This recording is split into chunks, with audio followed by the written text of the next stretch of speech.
Hello everyone, मैं अंजू बनवाला आप सभी का मेरे यूट्यूब चैनल पर स्वागत करती हूँ।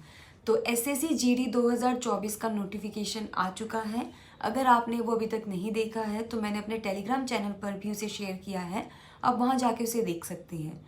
तो इस वीडियो में हम बात करने वाले हैं पूरे डिटेल में, क्या इसकी क्वालिफिकेशन रहेगी, एज कितनी चाहिए, कब से एज काउंट होगी, बोनस मार्क्स कहीं से कुछ मिलते हैं नहीं, क्या एग्जाम स्कीम है, सब कुछ इस वीडियो में मैं बताने वाली हूँ। तो सबसे पहले इसके फॉर्म 24 नवंबर 2023 से 31 दिसंबर 2023 तक भरे जाएंगे और इसकी एग्जाम डेट भी पहले रिलीज कर दी गई थी, तो आप सब ने वो भी देखी होगी, नहीं तो मैंने अपने टेलीग्राम चैनल पर शेयर किया है। और अगर आपको ऐसी और अपडेट चाहिए तो आप उसे ज्वाइन कर सकते हैं।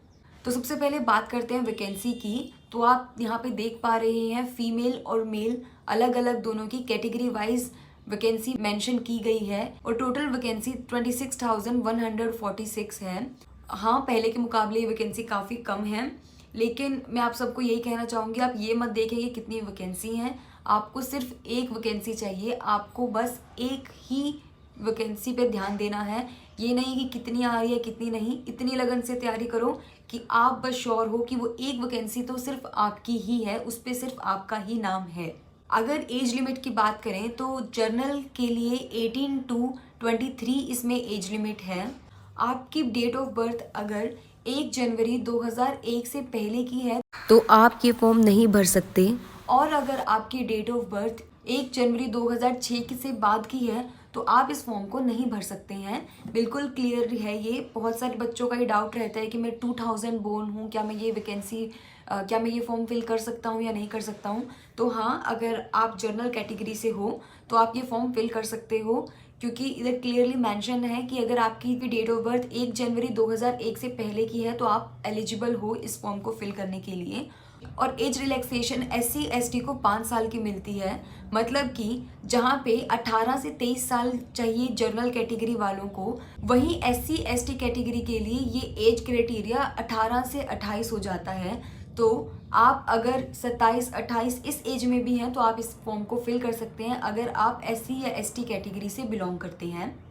OBC की बात करें तो OBC को 3 साल की एज रिलैक्सेशन है, मतलब कि आप इस फॉर्म को भर सकते हैं अगर आपकी एज लिमिट 18 से 26 के बीच में आती है। तो इसी तरीके से आप देख सकते हो नीचे एक्स सर्विसमैन और अदर कैटेगरीज अलग अलग एज रिलैक्सेशन दिया हुआ है। सबसे खास बात इसकी यह है कि इसकी एजुकेशन क्वालिफिकेशन बहुत ही सिंपल है। अगर आपने 10th पास की है तो आप इसके लिए एलिजिबल हैं, और ऐसा नहीं है कि सिर्फ 10th पास होनी चाहिए, आपने अगर 10th के बाद 12th ग्रेजुएशन किया तब भी एलिजिबल ही हैं, पर मिनिमम आपकी 10th पास होनी चाहिए। अगर आपने 10th नहीं की है तो आप इसके लिए एलिजिबल नहीं होंगे।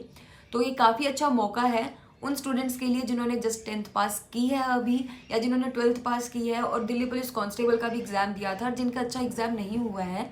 तो ये एक सुनहरा मौका है उन लोगों के लिए, इसके लिए भी जी जान लगा दें। अगर इसमें बोनस मार्क्स की बात मैं करती हूँ तो अगर आपके पास एनसीसी का C सर्टिफिकेट, B सर्टिफिकेट या A सर्टिफिकेट में से कोई भी है, आपको इसमें बोनस मार्क्स मिलते हैं।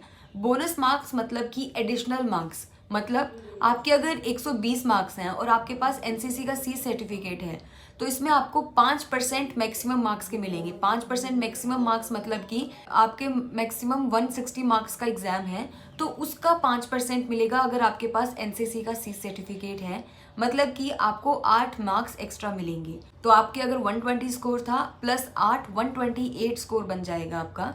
उसी तरीके से अगर आपके पास एनसीसी का B सर्टिफिकेट है तो आपको 3% एक्स्ट्रा मिलेंगे जो कि है 4.8 मार्क्स, और अगर A सर्टिफिकेट है तो आपको मिलेंगे 2% एक्स्ट्रा जो कि बनता है 3.2 मार्क्स।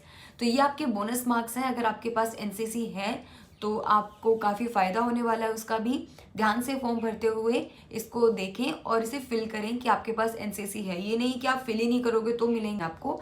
फॉर्म के टाइम पे आपको एक ऑप्शन मिलता है कि आपके पास एनसीसी है, अगर हाँ तो उसे सिलेक्ट करें और उसका सर्टिफिकेट भी सिलेक्ट करें कौन सा आपके पास है। अप्लाई कैसे करें, तो आप एसएससी की वेबसाइट पे जाके इस फॉर्म को फिल कर सकते हैं, और फीस भी इसकी काफ़ी कम है। मेल के लिए 100 रुपये, और अगर आप फीमेल हैं किसी भी कैटेगरी की या फिर आप SC ST या फिर EWS कैटेगरी से बिलोंग करते हैं तो आपको इसमें कोई फीस नहीं देनी है। अगर एग्जामिनेशन की बात करें तो इसके अंदर आती है रीजनिंग, जीएस, मैथ्स, इंग्लिश या हिंदी जो आप चूज करेंगे उसमें से एक। सारे सब्जेक्ट 20-20 क्वेश्चन आएंगे और एक क्वेश्चन 2 मार्क्स का है, तो टोटल क्वेश्चन आपके बन जाते हैं 80 और टोटल मार्क्स बन जाते हैं आपके 160। नेगेटिव मार्किंग भी है इसके अंदर जो कि है 0.25 की। अगर आप एक सवाल सही करते हैं तो आपके 2 नंबर बनते हैं और अगर आप एक सवाल गलत करते हैं तो आपका 0.25 मार्क्स कट जाते हैं। इस एग्जामिनेशन की खास बात ये भी है कि ये आपको हिंदी इंग्लिश लैंग्वेज में तो मिलेगा ही, साथ ही में ये 13 और लोकल लैंग्वेजेस में आपको मिलेगा। तो अगर आप मान लीजिए असम से हैं या फिर आप बंगाल से हैं और आपको बंगाली आती है तो आपको क्वेश्चन पेपर बंगाली लैंग्वेज में भी मिलेगा, लेकिन हिंदी और इंग्लिश का सेक्शन उसी लैंग्वेज में मिलेगा, उसको आप कोई और लैंग्वेज में नहीं कर सकते हैं। तो ये काफ़ी अच्छी चीज़ हो जाती है क्योंकि आप जैसे कि मैथ्स, जीके, रीजनिंग इनको आप अपनी लोकल लैंग्वेज में करके देख सकते हैं और कर सकते हैं। रीजनिंग और जीके की अगर बात करें तो जैसे बाकी एसएससी एग्जाम में उसका सिलेबस रहता है वैसा ही इसमें भी है। मैथ्स में इसके अंदर एडवांस मैथ्स नहीं है, सिर्फ मेंसुरेशन है जो कि फॉर्मूला बेस्ड होगा।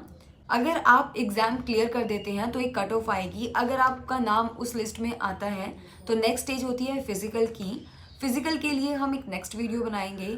फिलहाल के लिए आप अपने एग्जाम की तैयारी जोरों शोरों से कर दीजिए और ये मत सोचिए कि इस बार वैकेंसी कम है तो मेरा होगा नहीं होगा। जस्ट फोकस कि आपको सिर्फ एक पोस्ट चाहिए और वो पोस्ट वहाँ पे है, आपको और कुछ नहीं देखना है, बहुत अच्छे से तैयारी करनी है। हर सब्जेक्ट की सेपरेट वीडियो मैं जल्द ही चैनल पे लेके आऊँगी और बाकी कोई इससे रिलेटेड अपडेट के लिए आप मेरे टेलीग्राम चैनल को ज्वाइन कर सकते हैं। और जिन बच्चों का भी दिल्ली पुलिस कांस्टेबल का एग्ज़ाम अच्छा नहीं हुआ था, मैं उनको भी ये कहना चाहूँगी कि आप इसके लिए अच्छे से तैयारी करें, इसमें अच्छे से आप अपनी परफॉर्मेंस करें और एक अच्छी पोस्ट को लें। बहुत ही अच्छा मौका है क्योंकि पहले इतना टाइम लग जाता था एक एक वैकेंसी को कवर करने के लिए, लेकिन अभी एसएससी काफ़ी फास्ट काम कर रही है, तो काफ़ी अच्छी चांसेस है आपकी, काफ़ी अच्छा मौका है 1 साल से भी कम के अंदर अच्छी जॉब लेने की, एक यूनिफॉर्म वाली जॉब लेने की। तो अच्छे से तैयारी करें। अगर आपका कोई भी डाउट है, किसी भी सब्जेक्ट से रिलेटेड डाउट है, नीचे कमेंट में लिख सकते हैं। Thank you.